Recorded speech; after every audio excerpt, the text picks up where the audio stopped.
I will read the whole definition to you.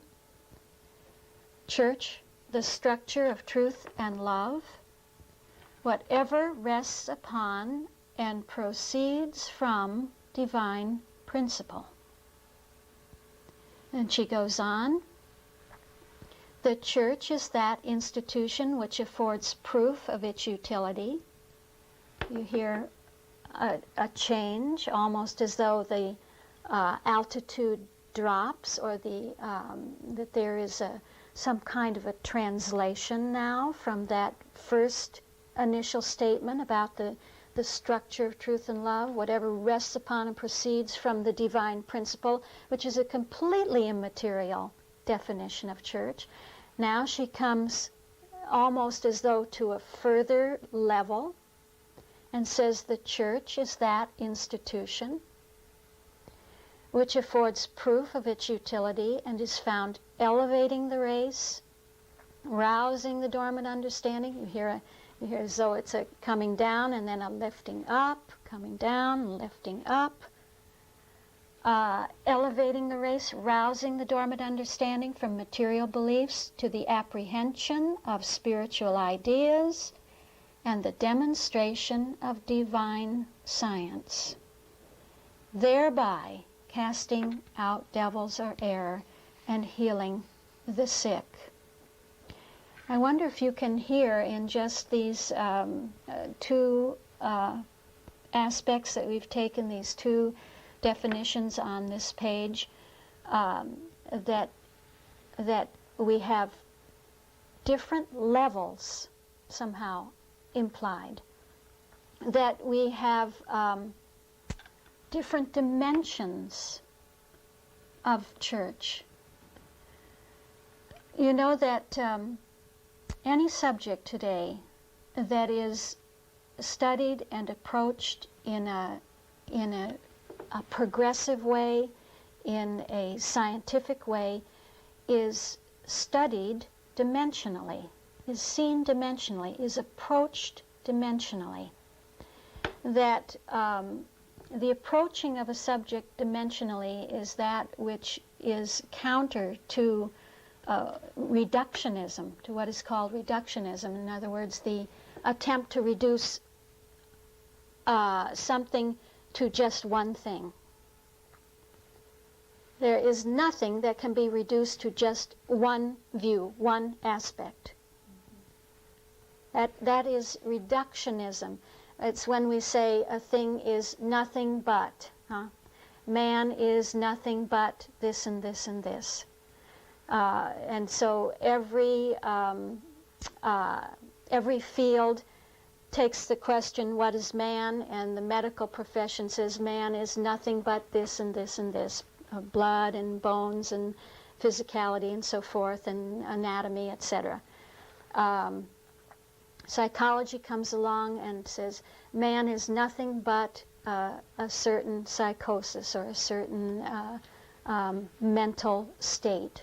And so every discipline has attempted to approach a subject through the reductionism, through reductionism, by reducing something to nothing but this. Whereas dimensionalism says you can't do that. You have to see that, man is all those things. If you're going to take man on that level, that man isn't just a psychosis. Man isn't just blood and bones and cartilage and all of those elements that are concerned in medicine and in anatomy. And so we have to see that every subject that we look at can be considered dimensionally, can be seen dimensionally. And we have a wonderful example of that right here in our definitions of church. And when you consider something dimensionally, you also see that you have a deep structure and you have surface structures. that you have, this is very much seen in, for instance, language. Perhaps you're aware of the study of language and of the transformational grammar, where they see that there is a deep structure, that is to say an abstract pattern that is underlying the construction of every surface structure of language.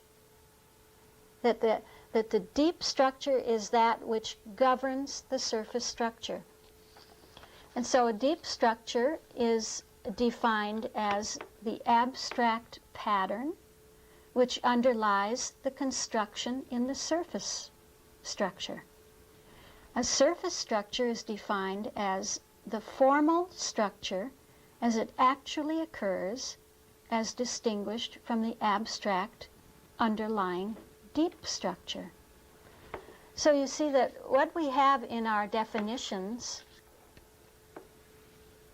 is a selection of, an array of surface structures, and we have the deep structure, reality of what lies behind those surface structures. So that what we see in that definition is that a building, whether we have a building or we have the body, the Christian body, or we have the clergy, or we have the ecclesiastical power behind a church, that these are surface structures, but that what Christian Science presents is the deep structure reality. That Christian Science says church is the structure of truth and love. So we have the deep structure reality of the true church, which is the structure of truth and love, the structure and emanation of the divine principle. So actually it is the deep structure which governs everything at the surface structure level, no matter what level of surface structure we're talking about. The deep structure is that which governs absolutely, totally, completely everything at the surface structure. See, even if we see something we don't like at the surface structure, even if we see a sense of crisis or a sense of chaos going on with that loved church, with that cherished sense of church that we have held, that we must begin to be scientists and see how a principle operates, how the divine principle operates. That the divine principle, the structure of truth and love, is the deep structure, and that is governing everything. And so the deep structure reality of the divine principle, whatever rests upon and proceeds from that divine principle, that deep reality is phenomenalized as all these other aspects of church that we see. That deep structure is the noumenon, then, of the phenomena that we see at the surface. And that noumenon, then, is bringing forth, so to say, the phenomenon. It is bringing forth the phenomenon, so to say, of an ecclesiastical organization. Or from another level, we may see that it is perceived as the field of Christian Science. You see, it may first be perceived as the denomination of Christian Science. Don't we call that church, the Church of Christian Science, the Christian Science Church? We think of the denomination, the individual Christian denomination of Christian Science. Or if we speak of the Church of Christian Science, we think of the entire body of Christian scientists, the movement, the cause, the field, we call it. This is the Church of Christian Science also. Or we speak of the Church as the ecclesiastical hierarchy of government in Boston, in the Christian Science organization, with all the people and positions and various degrees of importance that are implicate there. Or we may think of the actual physical building located at 5th and Hill or 3rd and Main or wherever that physical building is into which we enter to worship according to Christian Science. These are the phenomena. These are the surface structures. And you can see that we are very, very much concerned with surface structures. We are almost mesmerized. We've been almost mesmerized by the surface structure, missing the point that we must see what is the deep reality, what is the deep structure of church. And so we have to understand what definition we are talking about when we are talking about church. And we have to see that the deep meaning that Mrs. Eddy gave us is something quite different than what we are so overemphasizing today. That she gave us that deep meaning, and that she did not want us to confuse that deep structure meaning with the surface structure. The deep structure is changeless. The surface structure keeps on changing. Keeps on changing. It is changed by the changeless. The deep structure is that which causes every change in the surface structure that we see. Think of it. Every upheaval, every crisis, every disruption, every tendency that looks like a breakdown is governed by the principle at the deep structure level. So that the crisis that we see in the Christian Science Church today at the surface level is something very, very beautiful at work. It is the deep structure church working on the surface structure church. The deep structure church working on the surface structure church. And it is the Church of Christ, scientist, the Church of Christ. How do we find, what do we find in the textbook? What does the textbook teach us that the Christ means? What is the definition of the Christ? Actually, she gives many definitions of the Christ. Actually, she defines the Christ dimensionally. She defines every great subject and theme dimensionally, according to levels of consciousness.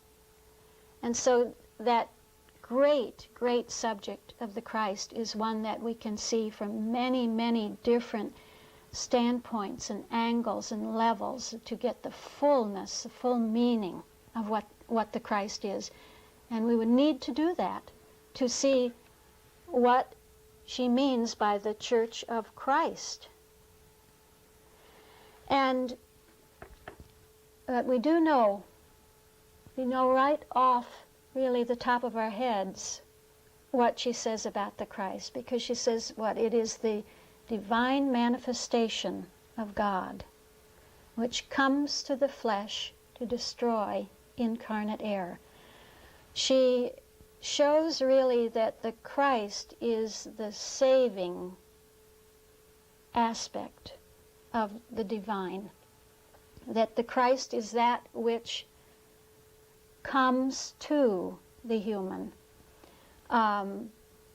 that it is bringing truth to the human, that it is changing the human. Whenever you investigate the subject of the Christ, you find that it has all to do with the translatability of being, that that principle can translate itself, that it can come in every situation, to every individual need, to every individual circumstance. That it is that which is dynamic, which is constantly moving. It's the fact that the principle is moving, moving, moving to establish its idea. This is the Christ. And so is it any wonder that it is that deep reality of the Church of Christ that is overthrowing the old form of church at the surface level? That is what is going on. And so our understanding and our demonstration of truth and love, of the divine principle, our understanding of that looks at first to us like a material structure. Our first faint understanding of that deep reality looks to us like a material structure. It looks like an organic structure. It looks like something that is humanly organized. It looks like a body of human organization. What is that that looks like that? It's our own faintly appearing understanding of the divine principle. It's our own faintly appearing understanding of the structure of truth and love. And as the Church of Christ, the deep structure, works on consciousness, as it is working on consciousness, that's the office of the Christ. When we say to come, we mean it is constantly working and working. You know how the Bible depicts that, I will turn, overturn, until he come whose right it is. I'm going to overturn and overturn, you see, consciousness until the fact is established. The true fact, the true reality, the deep structure is established. As your concept of church is coincident with the divine principle's concept of church.